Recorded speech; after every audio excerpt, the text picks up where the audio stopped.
सहके कष्ट भी ना भूलै अपन देश हो। धर्म का मान पहुंचाए पटल, धर्म का मान पहुंचाए पटल, प्रकृति भी जग के बहाल करी है।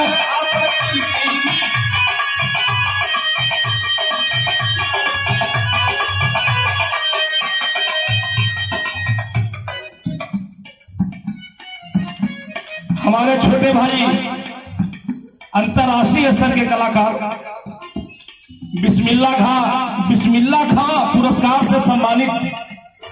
अगर बिरहा में कोई हुआ है तो एकमात्र डॉक्टर मन्नूलाल यादव।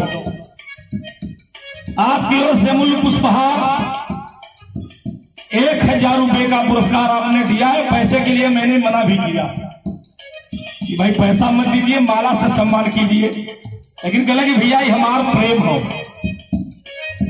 बहुत बहुत आपको धन्यवाद है मालिक, और ऊंचे शिखर पर ले जाए हमको बिरहा के लिए, क्योंकि बिरहा ही हमारा गुरु जी ओढ़ना बिछौना कुल हो। अगर मीटिंग भी होला लखनऊ में, अब भाई कल के मीटिंग में हम बिरहा का ही बात उठाते हैं कि बिरहा कितनी ऊंचाई पर पहुंच जाए।